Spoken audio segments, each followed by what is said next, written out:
Welcome to the Athletics Up North podcast, where we talk track and field your questions. I'm your host, Tori West. Let's get this show started. It's a monster throw, ladies and gentlemen.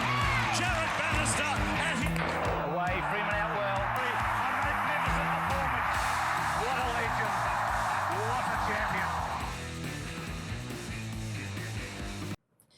Welcome to episode 2 of the Athletics Up North podcast. I'm your host, Tori West, and today we are speaking to Australia's greatest female distance runner, Benita Willis.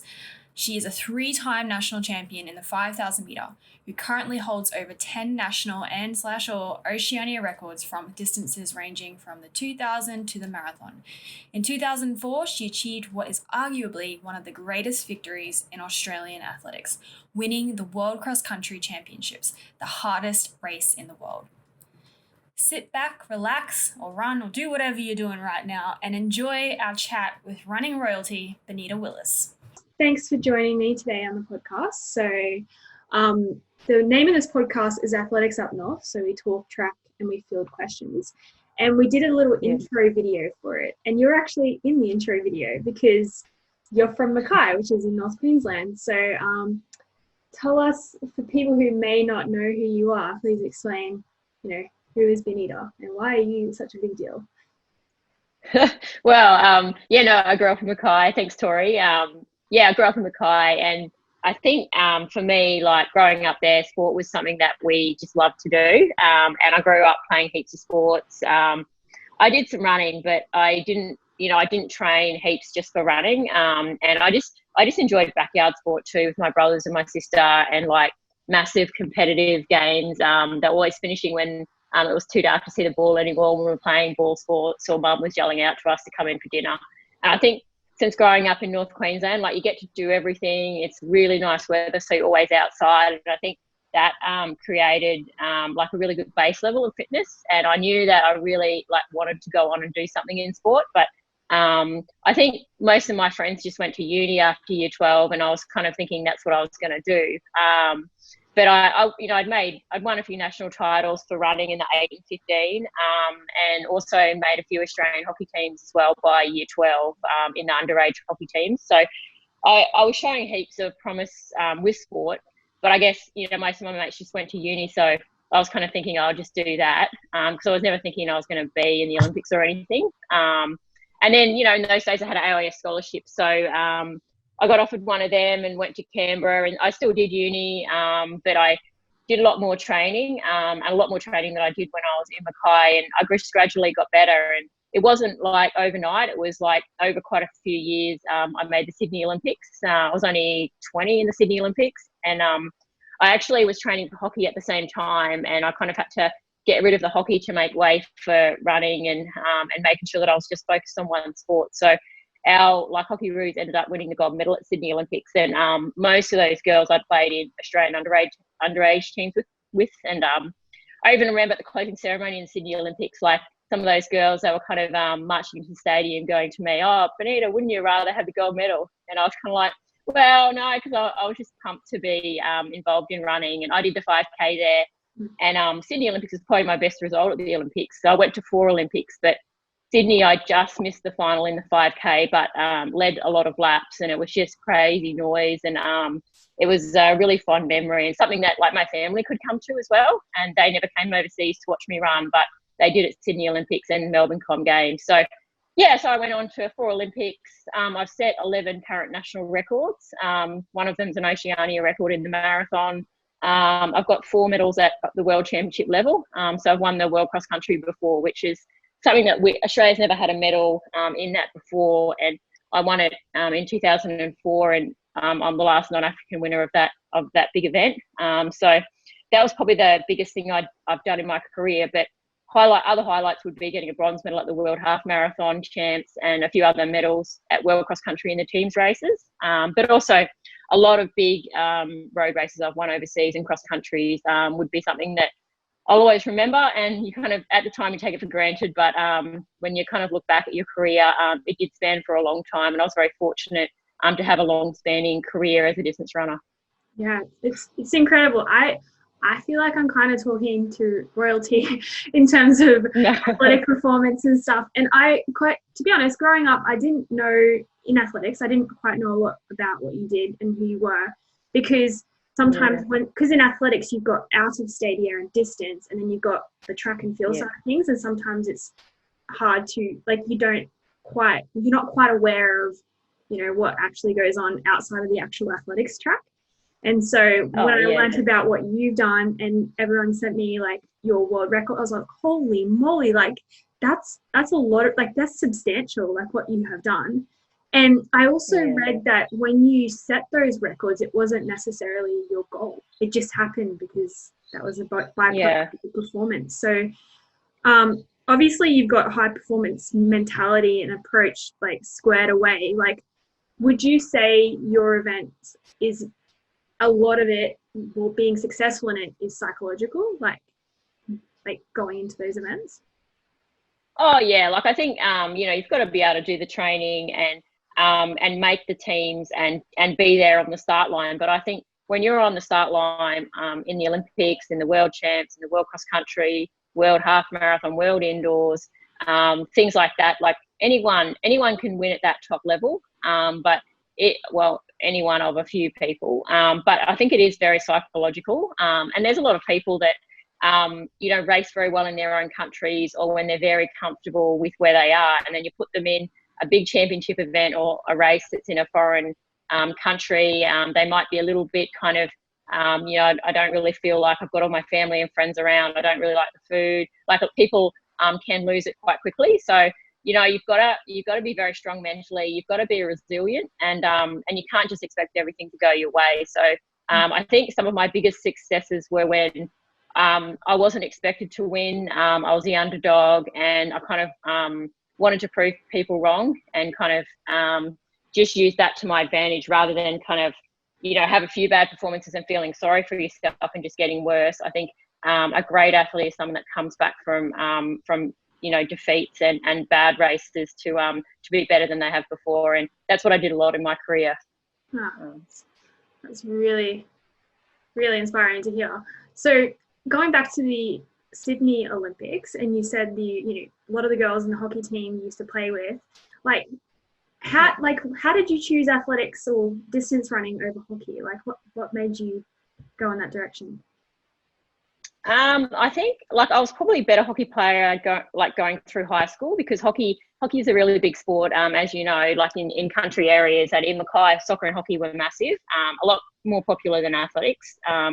So I think I just grew up loving hockey and loving that team aspect. And I think I went to South Africa for a Four Nations tournament when I was in year 12 in an Australian underage team, and they introduced a few rules like no offside and a few things, and I was a strike forward, and I kind of felt like you couldn't do as much work. You just had balls kind of smashed to you when you're trying to deflect into goal, and it was kind of getting to the stage where, like, as much as hard as you work on a team, you're only as good as all your team members. And I was kind of leaning towards wanting to see how good I could be at running, because I'd never really had a shot at that and trained, as hard as I could have. But having said that, I love the hockey. And what I did as a runner when I was in high school was really good development, because it wasn't overtraining. Like, I only trained a few months of the year, and it was only a few days a week. And I really think that's important for kids growing up now, because there's a lot of kids out there that probably run too much and train too much in high school. And really, if you're going to be a good athlete, it's in your 20s and 30s, not in your teens. So I think it was great to focus on the team sports and the hockey, and kind of really build the strength in my body. I had really strong ankles and all that kind of stuff for hockey. And I think you learn about getting defeated and kind of things like that with hockey a lot too, because you don't win all the games. So I think it's really good to learn things like that with your teammates when you're young. But yeah, I just wanted to see what I could do with running, and because I'd never really trained properly before, it was something to have a look and see how good I could get. But my high school coach was my running coach at Mackay North State High School, and his name's John Clancy. So he's the head of PE now at Brisbane Grammar School, and he was great. And we used to train a lot with the footy guys, so it was really fun.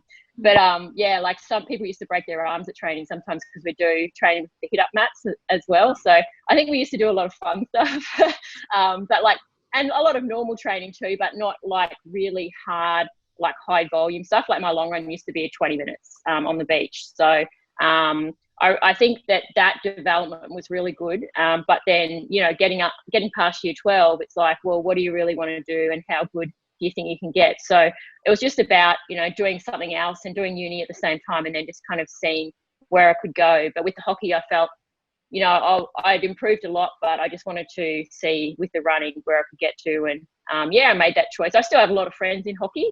And I still even talk to people today that I knew from hockey. So, you know, I love the sport and I'll always follow the sport as well. And if I had kids, I'd get them to do hockey. My niece does it and she's just turned 7. She loves it. So I think it's a great sport for people to get involved in. But yeah, I'm glad I chose running, and yeah, it's been pretty cool to see the highs and lows, but also the great successes as well. Yeah. And when you got into running, was it like your high school coach that sort of introduced you into competitive running, or was it just the school meets which made like highlighted the fact that you're pretty good? And yeah, I think, well, like my dad loved running, and we grew up right near the beach in the northern suburbs of Mackay, a place called Victoria, and I used to run with my dad a bit. Like we used to just run like a few Ks up to kind of the rocks at Shoal Point and back on our beach. And I think just doing that, like I kind of liked the feeling of running and doing running. And we never used to wear shoes. Like I never wore shoes in a race until I was in year 9, even on the red track. So I went up to Townsville once and did a race and just wore tape on my big toe, and it was real hot and my toes were bleeding at the end because I had really tough feet, but yeah, it was pretty brutal. Yeah, no, that is. All right. I couldn't imagine that. I remember doing like just 80-meter sprints with tape, and even that would hurt. I couldn't imagine doing distance. Yeah. That's crazy. Yeah, yeah.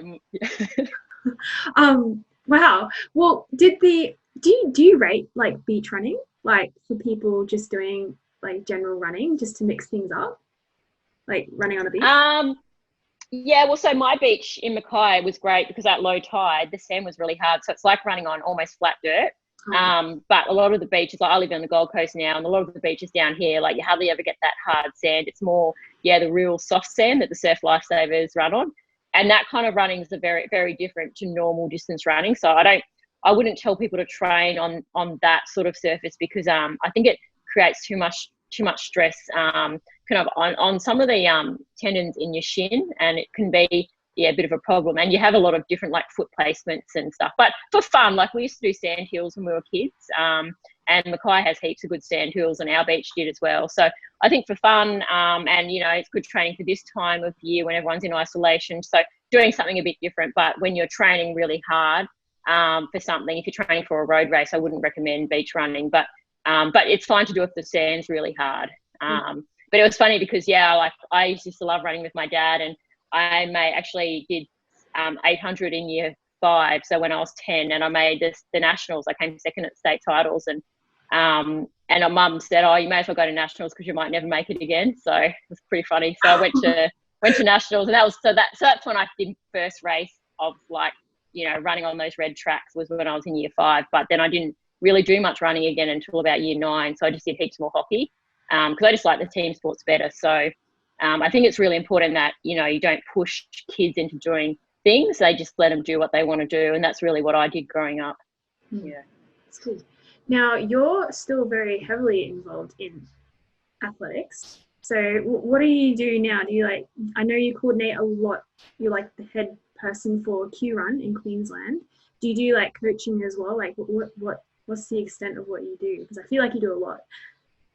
Yeah, I look after Q Run, so that's like the rec running hub of Queensland Athletics. So it's kind of a bit of a side of Queensland Athletics, and I look after all the running groups in Queensland, in southeast Queensland, and then just look after a lot of the events. I do a lot of marketing for the events, which take their insurance out through us, and also the running groups. So at the moment, even we're trying to just really promote all our running groups and help them with whatever they need.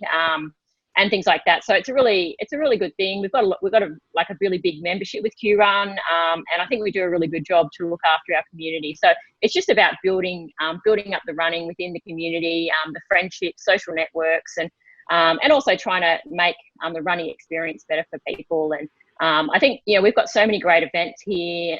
We've got great road races. Our trail running series and ultra series are just taking off as well. And there's so many things for people to do. And our running groups are just getting bigger and bigger. We've got very large community-based running groups here, which is great. And they're run by, a lot of them are just kind of volunteers, run leaders that go through our kind of coaching courses at Queensland Athletics, and they assist the people that are in charge of these groups. And everyone just meets from, real beginners to very good runners in these groups. So it's a mix of people from, all sorts of different backgrounds, and all coming together to do something that they love and they really enjoy. And it's great to look after a program like that. So yeah, I do that. I do a lot of coaching.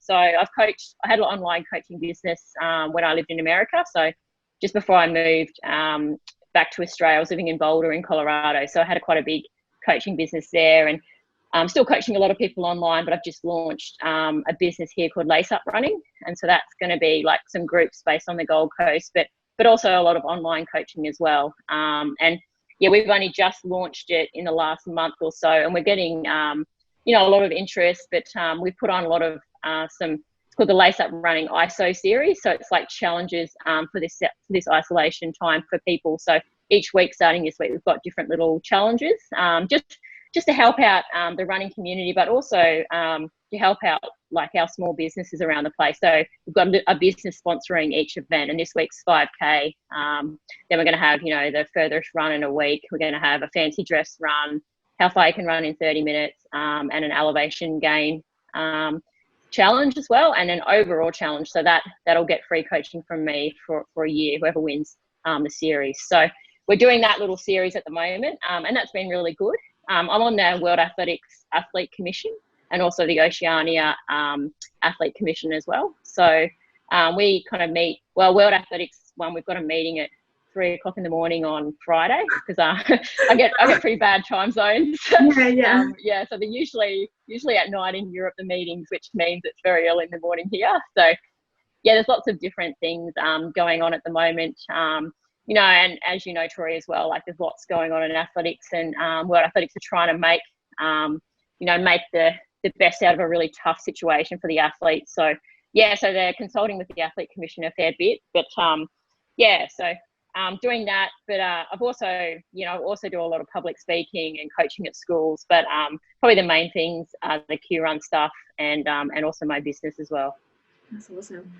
And outside of like general, so I'm just thinking from the perspective of someone who's thinking of getting into distance running and bettering their health or whatnot, especially during the isolation period, I feel like people are thinking that about health a lot more, because you can't just sit up there, you actually got to get out and do something. Like what if someone who can't run for more than 15 minutes, like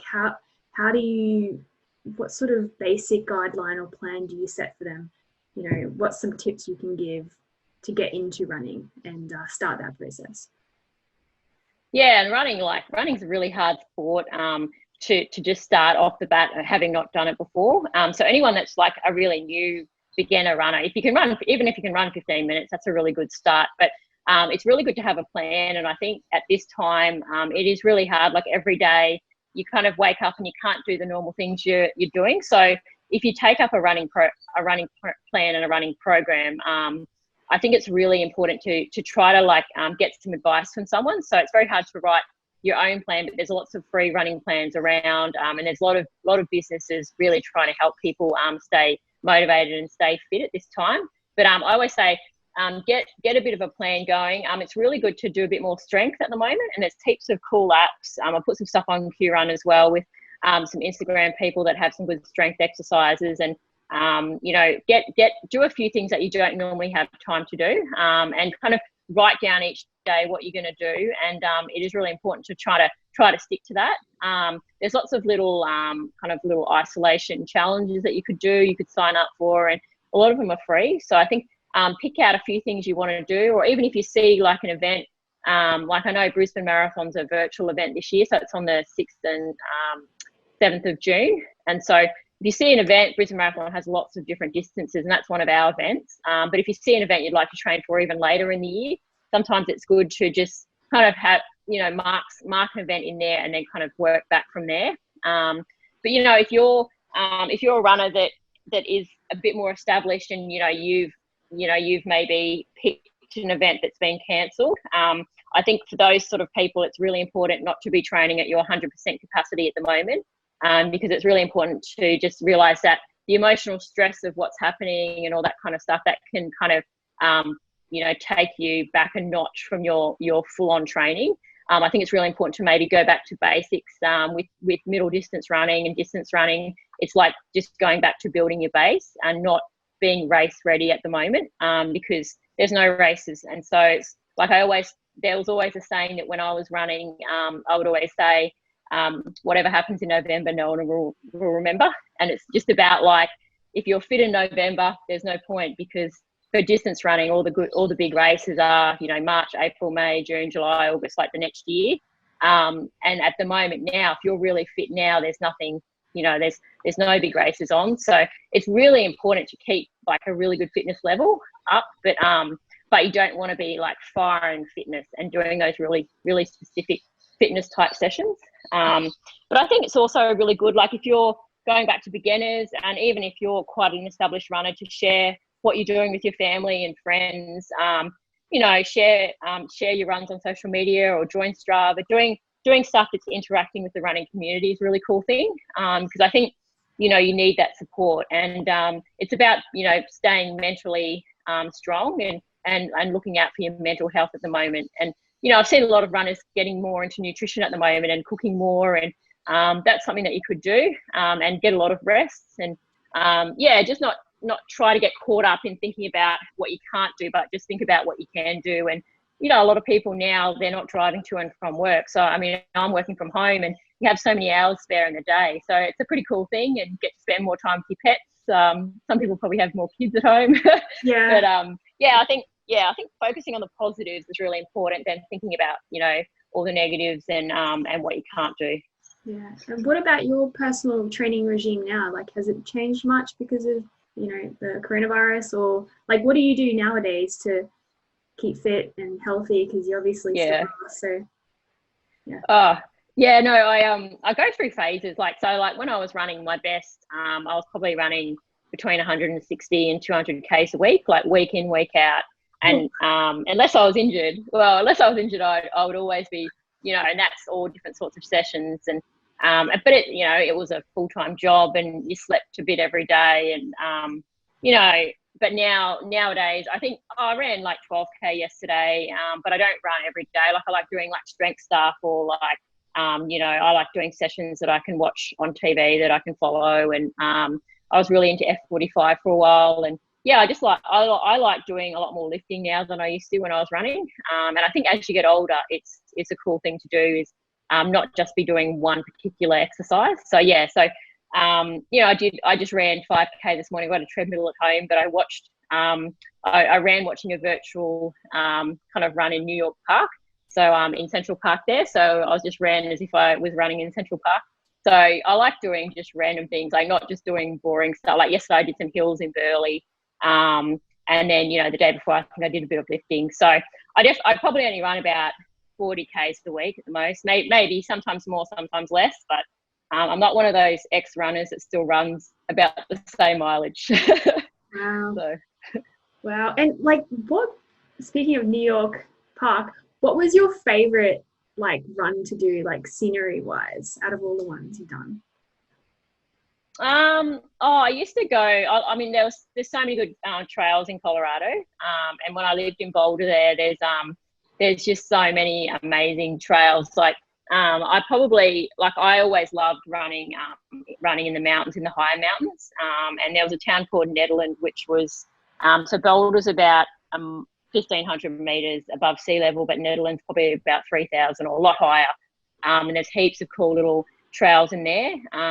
But yeah, I think my favorite places were always like altitude places, like Boulder. I used to go to St. Moritz in Switzerland a lot to train, and that's a really cool. There's so many cool places to run there. But I ran in Burleigh in this national park on the weekend. That was really cool as well. And I think you can find some cool places to run right near where you live. But when you're always overseas, you just know of these places that are running meccas.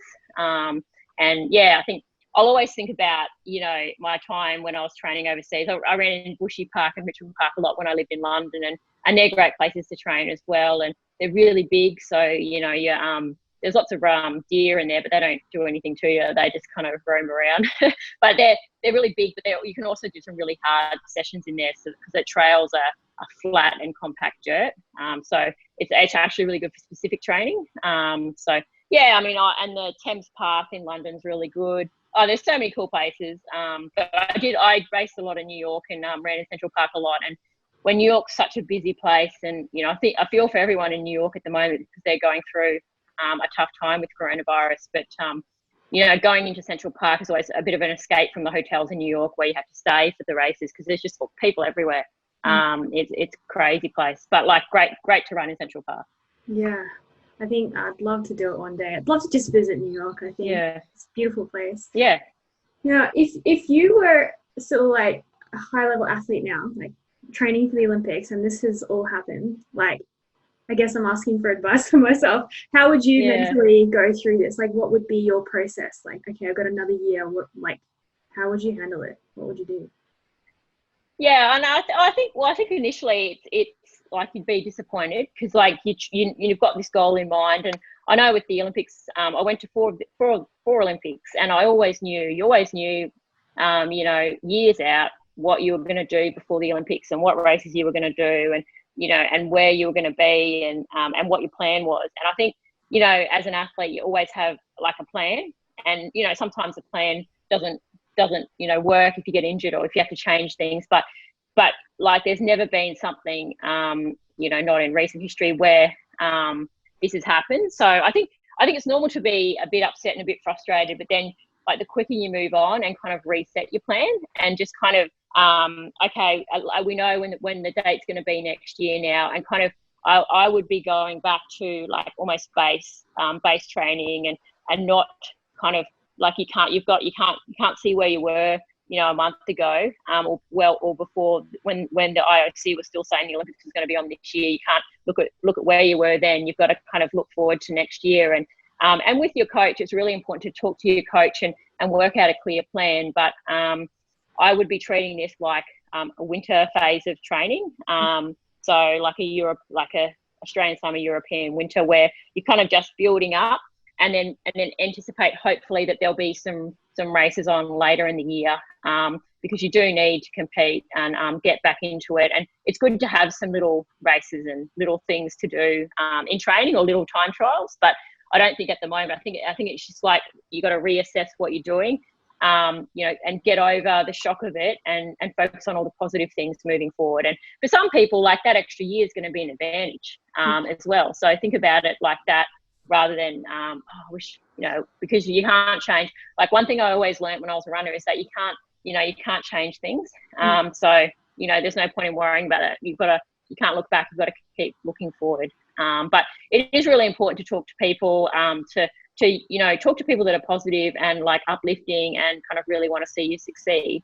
But I think it is important not to be going full bull, like you're so fit now, because you have a long time, and to maintain, you can only peak a few times a year, as many coaches will say. So you've just got to kind of take a step back at the moment, and still train. You really need to be training. Like you can't be trying to just like, oh, I'm just going to take it easy now and just do nothing. You've got to train, but you don't need to be at that top intensity at the moment, but have some goals and have things worked out, and have a bit of a plan penciled in. And I think that's a really good thing, rather than just kind of saying, okay, the Olympics is next year, and I'll just kind of cruise along now for a while. Like I think you've got to have a bit bigger plan than that, but not be going full ball 100% at the moment. Yeah, I guess it can be. But I think you're doing good, Tori. I think I personally am fine. I see the extra year as a really good advantage for me, because training, it's just about banking those blocks and staying healthy. So I mean, I'm okay, but I think a lot of people, it's been a huge spanner in the works, like because obviously as an elite athlete, you work in like 4-year cycles, like these are big. And I don't, like as you said, not like has the Olympics ever been postponed before? Like I can't recall a time where it has been. So it's crazy. Yeah. Yeah. It's pretty crazy. I think, I think around World War II, maybe. But yeah, like it's just one of those things that, like it's not, you're not predicting, like, you know, a year ago you weren't predicting this. No one would predict it. So No. yeah. I remember, you know, adamantly trying to plan like a Europe season. And people were like, oh, but the coronavirus. I'm like, oh, it's nothing. Like, honestly, I was one of those people that was completely denying it. I was like, nah, it's nothing. And then all of a sudden, the official statement came out, and then it hit me. I was like, what? This is crazy. Yeah. It's like hard to fathom, but it's all right. Like you said, I've just been focusing on the positives, and that's what we're trying to do with A&Q as well, because our season is ending. And for Athletics North Queensland, we begin in April, and then we run through the winter. You know, so for us, there's nothing going on. So which is why we're trying to put out positive content, and this is part of it. You know, encouraging people to keep moving and stay involved and engaged with athletics, even though we can't compete and whatnot. So, I think it's working out so far. There's been some like cool images people have been sharing of training in the country and training by themselves and making their own hurdles or running around their property. So, I think the community, for the most part, is doing well. You know, and we're all really hoping the NQ Championships goes ahead. You know, it's not till the end of September. Yeah. So we're all holding out. I was thinking in my head, okay, that'll be my next comp. And then what you said, no one remembers what happens in November. You know, like, oh, you know, who knows what will happen. So, yeah. But, and I think, I think this year might be a bit different. I think people will have to be competing a bit towards the end of the year because we've missed so much competition now. But like you got to know, and you got to know when it's right to be. And for you, like you'll definitely need to be competing. But so don't cancel out the November thing for this year. Yeah, I reckon. well, September, so yeah, but we'll hope. I'm always hopeful. We'll see what happens. But so we've talked a good amount about athletics and yourself, and so now the team has sent me through some questions to ask you. So moving into the fielding questions, do you like that, talking track fielding questions? I felt like it had a somewhat good ring. It might be cheesy, but no, I don't mind that. Yeah, and I think it's really good because like you want to tell people what they want to know as well. So questions are really good rather than just me going on about something that people are like, I don't really want to know about that. So yeah, questions are great. All right. So what was your favorite distance to run out of all of them? I probably would say like 8K in cross country. Because I loved cross country, but like it's just like it's always a different course. But I love the distance of about 8K. Like I do love the marathon as well because it's about what you can do, and it's not, you can't get boxed in a marathon like a 1500 and your race goes out the window. It's about what you can do compared to everyone else. But yeah, I mean, I probably would say it's a toss up between the marathon and cross country. Okay. Interesting. And what do you eat for breakfast on a race day? Race day. If I was doing a marathon, I'd be having like some kind of like oats that are like not heaps, but some oats, a power bar, some coffee, but like well before the race, like probably at least 3 hours before the race. But if I'm doing like a track race or something like that, I'd usually have like crumpets and honey and a banana. So I think the marathon, I just felt like I needed more fuel to last me longer, whereas track stuff, you got to just be so careful about what you're eating when the race is really late at night, and to make sure that you're eating fairly simple stuff as well. So yeah, I used to eat different stuff, but always very simple stuff. And like I didn't have any like intolerances to things, and wherever I raced, I always kind of just ate whatever was at the hotel. That's lucky. I think a lot of athletes. So, although I was at London Marathon once, and the Kenyan that won, he's eating for breakfast because I was watching him in the morning of the race, like a whole heap of sausages and bacon and just everything. And I was just like, and then he went out and won. He fries as well. I was just like, oh my god! But like, so yeah. Wow. All right, next question is, what is your favorite colored Powerade or Gatorade? Like, you know how they have the fridge and there's all the different colors? What's your go-to color? Oh, I would always go blue. Blue? Same. I like it. Yeah. Awesome. And in North Queensland, where is your favorite place to run? Like what? Definitely, Bacasia Beach, which is kind of like near where I grew up. But there's like a North Queensland running group, and they always go there. And there's a guy called Marty that looks after that. So he's called On the Run. I think he's called On the Run, and like he's always taking photos of the beach. So it always makes me miss Bacasia when I see his social media shots. But I like running on the Strand in Townsville as well, and that's changed a lot over the years. Since I was a kid growing up, I've been back there a few times, and that's a beautiful place as well. So I have spent a bit of time in Townsville training, and Townsville's a great place. So I'd say Bacasia Beach is my favourite place at low tide when the sand's hard. At high tide, it sucks a bit because the sand's real soft. So I don't really run on it then. But yeah, Bacasia Beach and the Strand in Townsville. Yeah. And do you listen to music while you run? When I was an elite runner, professional runner, I didn't hardly ever listen to music, so I always train with people, and I quite like running with people because I get a bit bored running by myself, and I'm not really one of those people that likes just running like a long run by myself. So now I listen to music if I'm running by myself. Like I often run with my partner Anthony, but he does like trail races, which are like 100K kind of events. So I don't do those sort of events, but we like to run it together on the weekends. But then during the week, he's often at work from very early in the morning. So I just run by myself and listen to music and or podcasts as well. Podcast is what podcast do you listen to nowadays? There's all these like all these criminal ones. You into those ones? Random. Yeah. I haven't listened to them. I like listening to what am I listening to at the moment? Like there's the TED Talk ones, like they're just random talk. Oh yeah.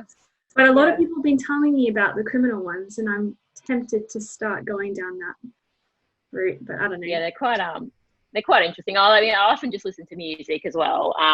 But sometimes I listen to podcasts, and yeah, it's always something different.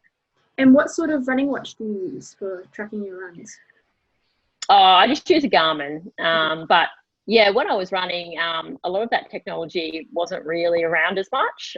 So I'm not a big person on checking paces or on the technology as much because I'm more of a running on feel person. Like with people I coach, you've obviously got to write paces and things like that. But yeah, I wear a Garmin, but just so I can take the time. Really, I don't really worry too much about the stats.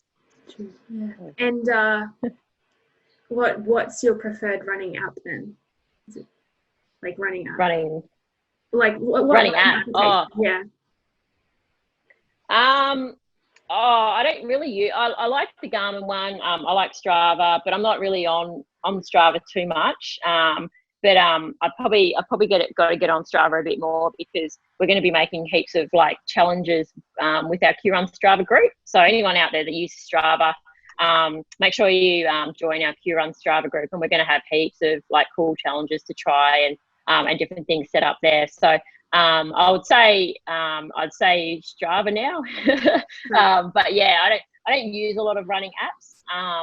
But yeah, I'm getting into it a bit more now that we're in this kind of period where you it's a good way to mix with people and to and to chat to people and to see how they're going as well. I use Training Peaks for all the people I coach, so that's a really good one just for me to track how they're going, and they can write little comments and things like that in there. But that's not an app that everyone's using. That's just kind of my coaching account for all my runners. But yeah, Strava's a really good one, and Q-Run, we're going to set up some virtual state champs as well, which will be really cool for people to go in. And it's not all about who's going to win, but it's going to be about prizes for people that even enter as well. So just keep an eye out. But we're going to be having a lot of stuff happening soon for people out there that are looking for something to do. Yeah. Have you seen those running drawing challenges where people run certain routes and then Like it comes up as a picture. Oh, yeah. Map. Yeah, I think Red Earth running in North. Yeah. Yeah, they were doing that, which is, I thought, really cool. I would, I don't think I run enough to do that, but if I did do a longer run, I want to try it for sure. Yeah. Red Earth. Yeah. I got in touch with those guys a few weeks ago, and they have a doctor that's one of their team members that did one, and he wrote "wash your hands" as his like while he was out. I think it was a lot of walking. I think he was hiking. I think, but yeah, it was really cool. So I shared that. But they have some cool challenges, and they're always thinking up different challenges for all their group members. So it's a really cool thing what they're doing up there, and it's certainly looking after all their group members in a time when people are looking for something to do and a different challenge. But yeah, you should do that. You could you could do that. You're probably gonna have to run a few K, I reckon, and get something written. I'll try. Have a go, Tori. Tag you in it once I do it. I'll try. All right. And then the last question, this is actually a popular question, was when you were standing at the start line for the World Cross Country Champs, which you won, like what was going on in your mind? Like what did you think at the start of that race and also during and then once you finished? What was going on in your mind?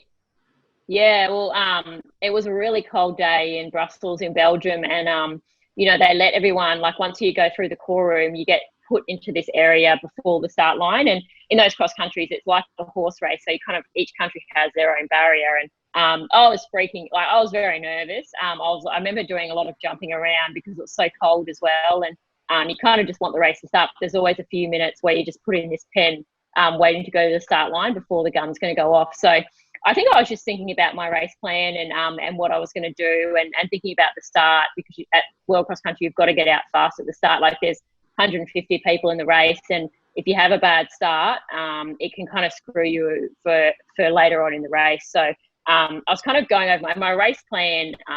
My race plan was to just kind of sit in for the first 6K. So World Cross is 2K laps, so sit in for the first 6K, and then when I felt like everyone was tiring, then just make my move and then kind of go to the front and think of it like you're holding onto these monkey bars that are like higher than a 20-story building, and you just got to like hold on until someone slides a mattress on the concrete and you can let go and you won't die, and that's when you cross the finish line. So that was my race plan to think about, and so I always liked analogies better for a race plan than like cross country. You don't have times to think about because every course is different, so times are irrelevant, but it's about the placings and the racing. And so I think I was thinking about that at the start line, but then once the gun goes off, I think you just go into autopilot and you go out really hard. And I remember like the first lap felt really easy, the first 2K, and then between kind of 2K and 4K, the Ethiopians kind of tried to get rid of people in the group, and they surged a bit, and that felt quite hard, and I felt like I was going to drop off the pack between 4 and 6K, and I had to work really hard to make sure that I didn't, and that happened to me at World Cross Country the year before in Switzerland. So I think coming back from a race where I didn't do the right thing and I let them get a bit of a gap, and that cost me a medal in 2003. So I wasn't going to let that happen, and it was very hard between like 4 and 6K to not get dropped, because World Cross, they're like going as hard as they can the whole way, and you're wearing like 18 mil spikes that you screw into your shoe with pliers and strapping tape over the middle of your shoe so your shoes don't fall off, because it was so muddy, so cold, like people always falling over. But then after 6K, I just felt like I've got to make a move up this big hill at the start of each lap, and I think I was just thinking about my race plan, and I was hurting, like it was the hardest race I did in my career. And sometimes when you win races, they feel easy, but World Cross didn't. World Cross is never easy. I felt hard. It was painful, like that whole last lap. And I was winning with 1,500 metres to go, which was like unheard of in cross country, especially for someone from Australia winning. And so I think the commentators from the BBC that were commentating there, they were kind of just basically thinking that I was going to get caught. But yeah, I held on, and I still remember it as one of the hardest races I ever did, and harder than any marathon. But you remember those races, and it's about taking a big risk, and I took a big risk, and you remember them for the rest of your life, and you gotta think about the times in your career when you can do that, and you get old quickly, Tori. So All right. I'm old now. Go all out now. I got it. All out. 100%. I'm on. Let's do it. No, that's cool. Well, thanks so much for chatting for the podcast. No I worries. really enjoyed this. I've learned a lot, and I hope the audience have learned a lot too. And also, if you could send me the link for the challenges you have going on, I'll be sure to share that to the Athletics Queensland community, because obviously we want to keep people running and engaged, and I think that's a really great way to do it. So, yeah. Cool. Thanks, Tori. Yeah, and I hope everyone in North Queensland are going really well with their athletics. So see you later. Thanks. Thank you. Thanks so much for taking the time to listen to episode 2 of the Athletics Up North podcast. Benita was a really, really good guest to have on the show. I know I personally got a lot out of the conversation, and I hope you did too. So we're very privileged to have Benita on the show, and it's really inspiring to hear her story, because she not only has done phenomenal things in the world of athletics, but continues to work in the sport and build it behind the scenes as well. So I find that really admirable, and I think we're very privileged to have her access to Benita to help build our sport and just be able to pick her brain on things. Anyway, stay tuned. Next week we have Brenton Foster on the show. Brenton Foster is a high jumper who's currently based in the States at the moment. He got a full scholarship over there, but originally he was a superstar high jumper based in Townsville. So we had a really good chat. I really enjoyed it. And we hear about how he's handling coronavirus and his plans for the 2021 Olympics.